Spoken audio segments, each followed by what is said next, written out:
አሁን ደግሞ የቲክቶክ ሰዓታችን ላይ ደርሰናል። እንዴት ከትዳር አጋራችን ቤተሰብ ጋር ጥሩ ወይም የተሻለ ግንኙነት ልንፈጥር እንችላለን? አንዳንድ ነገሮችን ለማየት እየሞከርኩ ነበር። እንግዲህ በእኛ ሀገር በጥቅሉ አማች ነው የሚባለው አይደለ? ከዛ ግን ለምሳሌ አማት ሲሆን የባልህን ወይም የሚስትህን እናት የምትጠራበት ነው። ምራት ስሞን ቅድም ብሎታል፣ ምን እንደሆነ ግን አላቅም ብሏል። በጣም የሚገርመው እንግዲህ ሚስትህ ለአንተ ቤተሰቦች ምራት ነው የምትባለው ማለት ነው። አሁን ገባ ያልጠራትም እንደዛው ጥሩ አንተ እኮ አይደለም የምትጠራት ለቤተሰቦች ነው ምራት የምትሆና ምራታችን ይላሉ እነሱ ይላሉ ነው። ማለት ነው እንጂ በስሟ ነው የሚጠራው። እሱ ምንም የታወቀ ነውና እየገረመኝ ነበር። ከዛ ዋርሳ የሚባል አለ አሉኝ። እሱ ደግሞ ምን ማለት ነው አልኩኝ። ምንድነው እንዳልክ? አይ ገርምሽም ስም ጠሪውን አውቀዋለሁ ግን ምን እንደሆነ በትክክል አላውቅም። ስሙን ትቻለሁ አታነው ገርምሽም አላውቀውም። ዋርሳ አድማጮቻችን ይነግሩናል። ግን እሺ እኔ አልመልሰው። አይ መልሹ ልመልሰው አይደለ? እንግዲህ ዋርሳ ማለት የባል ወንድም ዋርሳ ተብሎ ነው የሚጠራው። የባል ወንድም። አዎ።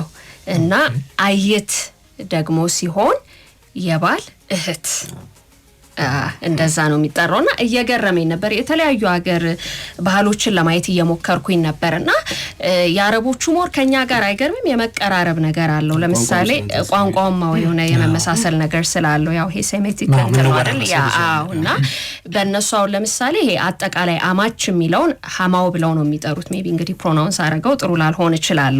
ከዛ ውጪ ግን የባልህን እናት ወይም አባት ሐማ ብለህ ነው የምትጠራው። የሚስትህን አባት ደግሞ ናሴብ ብለህ ነው የምትጠራው።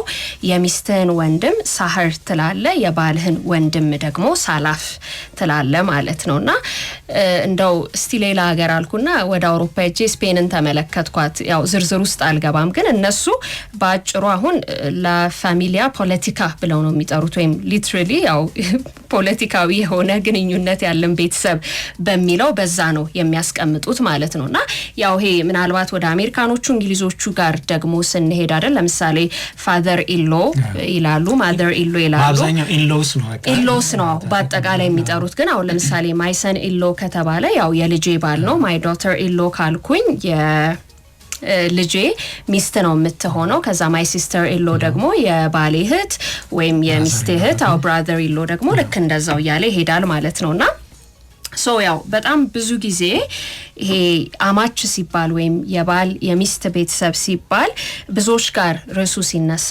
ጥንቃቄ ያሻዋል። ምክንያቱም አብዛኛው ጊዜ ያው ሪሌሽንሺፑ ከበድ የማለት ነገር ስለሚኖረው ተብሎ ይታሰባል። እንግዲህ ያው በዓለም አቀፍ ደረጃ ሁሉንም አንልም፣ ግን አብዛኞቹ ጋር ያለው ግንኙነት ጥንቃቄ የሚያሻው እንደሆነ ይታወቃል ማለት ነውና በተለይ ደግሞ ለምሳሌ የባል እናት ሲባል ትላለች እሷ። በጣም ብዙ ሴቶች የሚሉት ነገር ይኖራቸዋል። አንዳንዶቹ እኔ በጣም እድለኛ ነኝ በቃ እኔ ጃክፖት ነው የወጣልኝ ብለው የሚሉ አሉ። በቃ ልክ እንደ ሎተሪ። አው አንዳንዶች ደግሞ አረ የኔ በጣም ከባድ ነው በብዙ ጥንቃቄና በብዙ ፍትጊያ ውስጥ ነው ያለው እንዲህ ያሉ ይመልሳሉ። ምክንያቱም ያው ካሉበት በመነሳት ማለት ነውና ይሄ ሐሳብ እርግጥ ትላለች በአብዛኛው በባል እናትና በሚስት ወይም በአማትና ምራት መካከል ካለው ግንኙነት የሚነሳ ነው። ምክንያቱም የሁለቱ ግንኙነት ነው በጣም ዴሊኬት ሆኖ ብዙ ቦታዎች ላይ የሚታየው ማለት ነው። ይሄ በጣም እንዴት ነው ስስ ሆኖ ወይም በቀላሉ ግጭት የሚነሳበት ሆኖ የሚታየው እሱ ስለሆነ ማለት ነው። ተጋላጩ ሜዳ ነው እሱ ነው የሚሆነውና በአብዛኛው ይሄ ከአማቾቻችን ጋር ያለንን ግንኙነት ያው እንዴት ትራንስፎርም ማድረግ እንችላለን በሚል ነው እሷ ብዙ ስትሰራም ስታጠናም የቆየችውና እንደምትናገረው ከሆነ እንግዲህ ያንን ነገር ማድረግ ይቻላል ትላለች። ግን ደግሞ በጣም ከባድ ነው፣ ብዙ ስራ ይፈልጋል። ምክንያቱም ይሄ ነገር ከአንድ ወገን ብቻ የሚጠበቅ ሳይሆን ያው በሁለቱም ወገን የሚጠበቅባቸው መጫወት ያለባቸው ሚና ስላለ ማለት ነውና ያው የመጀመሪያው ነገር ፋውንዴሽኑን ነጥቡን ማስቀመጥ ያስፈልጋልና 5 ነገሮችን ታነሳለች። ለምንድን ነው ከጅምሩ ይሄ ግንኙነት ከባድ የሆነው? በተለይ ደግሞ አሁን ቅድም እንዳልነው ይሄ አማትና ምራት ያልነው ወይም ደግሞ የባልናትና ሚስት ላይ የሚኖረው ግንኙነት ያው እዛ ጋ ነው በጣም ሻካራ ነገር የሚኖረውና ይሄ ለምን ይሆናል ብለን ስንል ያው በአብዛኛው ከባድ የሚሆነው የመጀመሪያው ነገር ሁለቱም ሴቶች አንድ አይነት ወንድ ከመውደዳቸው ስለሚጀምር ነው ብላ ታስቀምጣለችና ያው ያላቸውም ይሄ ናቹራል ሪሌሽንሺፕ አይደለምና እንደውም አንዳንድ ጊዜ ላቭ ትራያንግል ልንለው እንችላለን ትላለች። በቃ የሶስት ሰዎች ያሉበት የፍቅር ግንኙነት የሚመስል ግን ይሄ ከሮማንስ ውጪ የሆነ ስቲል ግን ያ ድራማው ያለበት ሆኖ ነው ብዙ ቦታ ላይ የሚቀመጠው ትላለችና ስትናገር እንግዲህ እሷ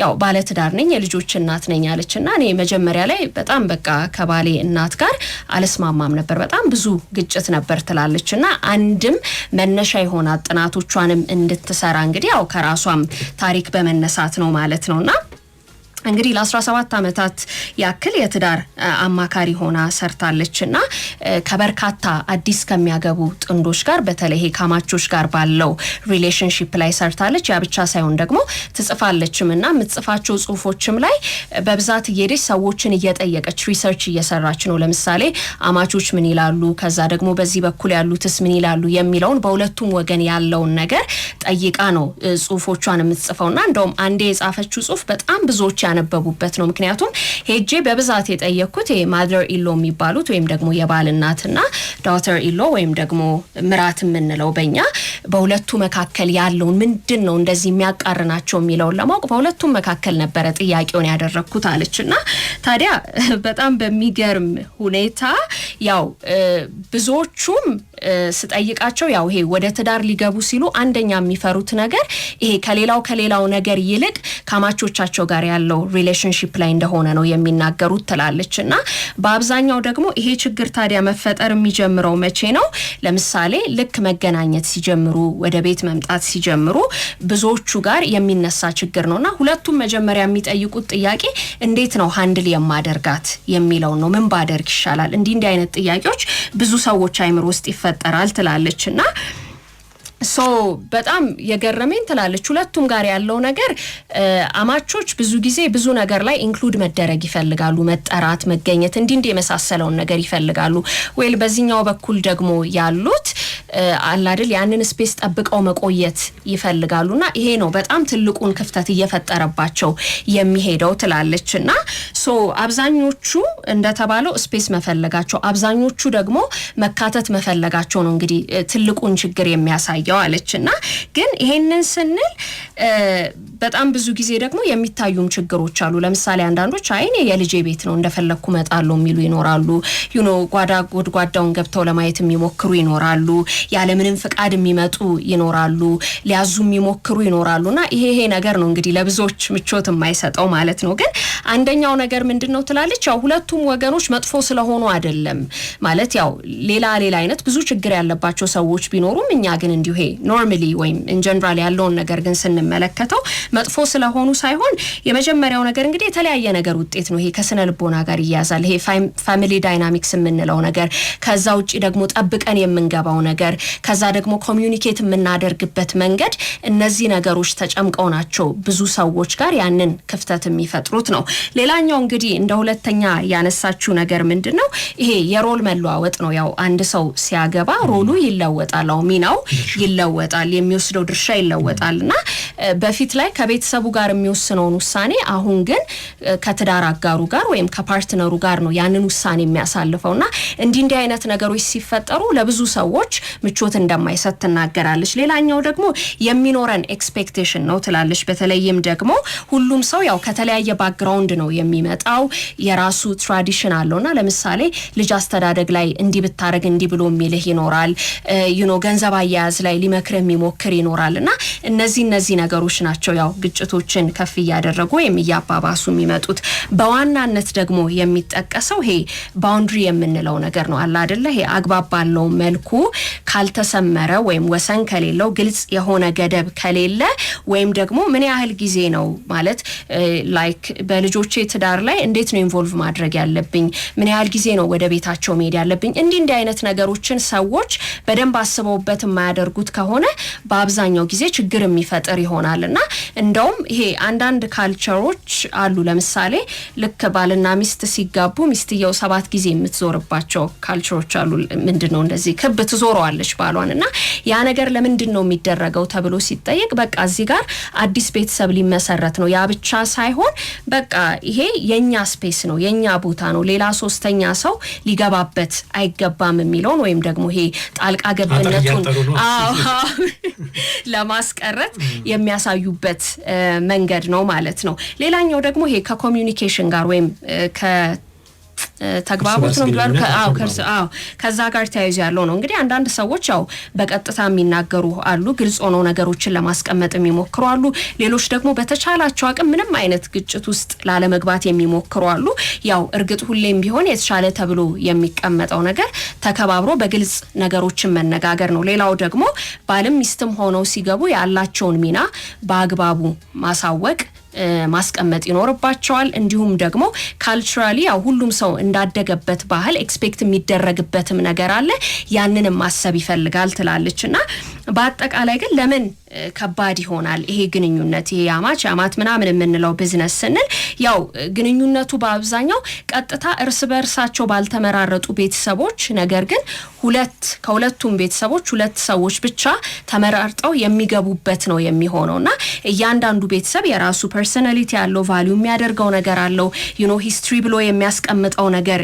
ይኖራል ማለት ነው ግን ደግሞ ይሄን ስናነሳ የሚጠበቅብህ ነገር ይኖራል ያም ደግሞ ይሄ መተማመን በህብረት ነገሮችን ማድረግ የሚባለው ነገር ማለት ነውና እዚህ ጋር እንግዲህ እሷ 5 ህጎችን ለማስቀመጥ ትሞክራለች የመጀመሪያው እንግዲህ ይሄ በፍትህ መጫወት ብላ ያለችው ነገር ነው ምንድነው ያው የመጀመሪያው ነገር እንግዲህ በቃ ልጆቻችሁ ሲያገቡ ደስ ይበላችሁ በቃ እንኳን ደስ አላችሁ ተብሎ ይሄንን ተቀብሎ ነው የሚጀምረው ትላለች ቀጥሎ ግን የቱንም ነገር ስታደርጉ ለምሳሌ አማች ሆነ ስታደርግ ስጦታ ስትሰጥ ሊሆን ይችላል የሆነ አይነት ፌቨር ስታደርግ ሊሆን ይችላል እቅድ ስታወጣ ሊሆን ይችላል ሁለቱንም ማካተነው መሆን ያለባት ማለት ልጄ ነው ልጄ ናት ከዚህ በኋላ የሚለውን ነገር ወይም በዛ መልኩ ትሪት ማድረግን መለማመድ መቻል አለብን ትላለች ሌላኛው ደግሞ ለምሳሌ ባል ወይ ሚስት ስትሆን ሁለቱንም ቤተሰብ እኩል ቪዚት ማድረግ ልጆችህን በተመሳሳይ ጊዜ ጠብቀ ይዘ መሄድ እንዲህ አይነት ነገሮችን ለማስታረቅ መሞከር በጣም ነው የሚጠቅመው ትላለች ምክንያቱም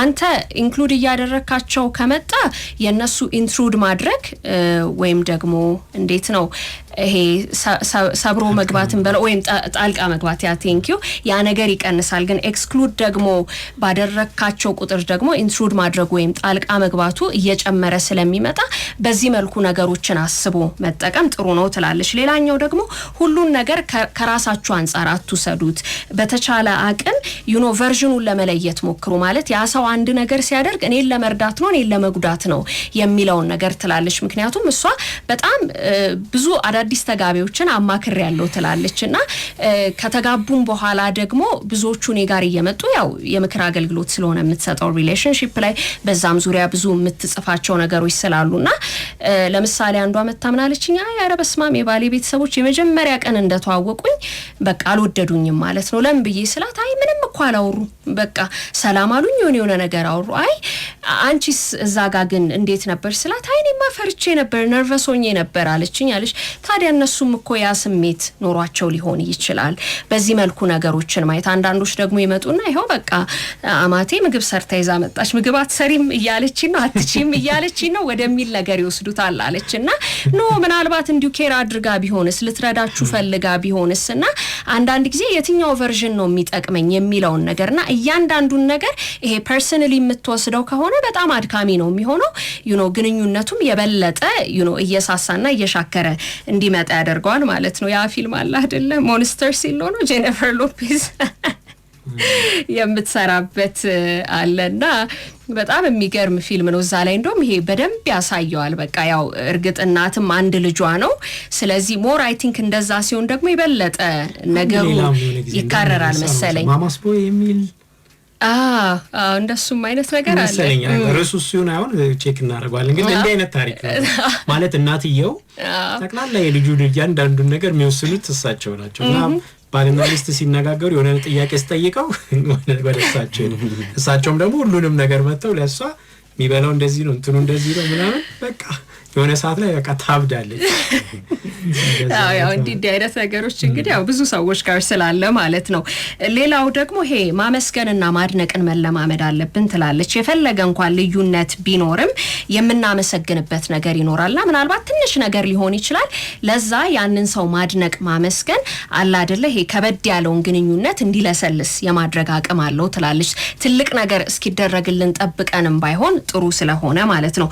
ሌላኛው ደግሞ በተቻለ አቅም ይሄ ነገሮችን ኮንትሮል ለማድረግ ከመፈለግ ይልቅ ያንን ኮኔክሽኑን ብቻ መፈለግ ምክንያቱም ሁለቱ በጣም ተቃራኒ ነው የሚሆኑት አንድ ነገር መቆጣጠር ስትፈልግና እንዲሁ ግንኙነቱን ብቻ ስትፈልግ ማለት ነውና ይሄ በመቆጣጠር ውስጥ ከሆነ ብዙ ጊዜ የሚኖርህን የመቀራረብ ሁኔታ ይሄ ክሎዝነሱን የሚቀንሰው ነገር ስለሚሆን ማለት ነው። ስለዚህ በተቻለ አቅም ይሄ ኮንትሮል ማድረጉን መተው መቻል አለብህ። ይሄን አድርግ አታድርግ ከሚለው ይልቅ ኮኔክሽኑን ለመፍጠር መሞከርና ያ ሲሆን ብዙ ጊዜ ሰዎች ፈልገው የሚያደርጉት ነገር ስለሚሆን በመሃል የሚኖረውን ይሄ ቴንሽኑን እንዲቀንስ የሚያደርገው ይሆናል ትላለች። የመጨረሻ እንግዲህ የምታነሳው ሐሳብ ይሄ መቀበልና ማክበር ነው። ያ ምንድነው ሁሉንም በማንነቱ መቀበል ማክበርና አንተ የራስ ነገር ላይ ብቻ ፎከስ ማድረግ እሱ የተሻለ ነው ትላለችና ያው በቃ እነዚህ ሰዎች እኮ የራሳቸውን ቤተሰብ እየገነቡ ነው ስለዚህ ያንን መቀበል ያስፈልጋልና ያው እንዲህ አይነት ግንኙነቶችም የትኛውም ግንኙነት ያው ፐርፌክት ይሆናል ብለን አንጠብቅም ሊሆንም አይችልም ግን ደግሞ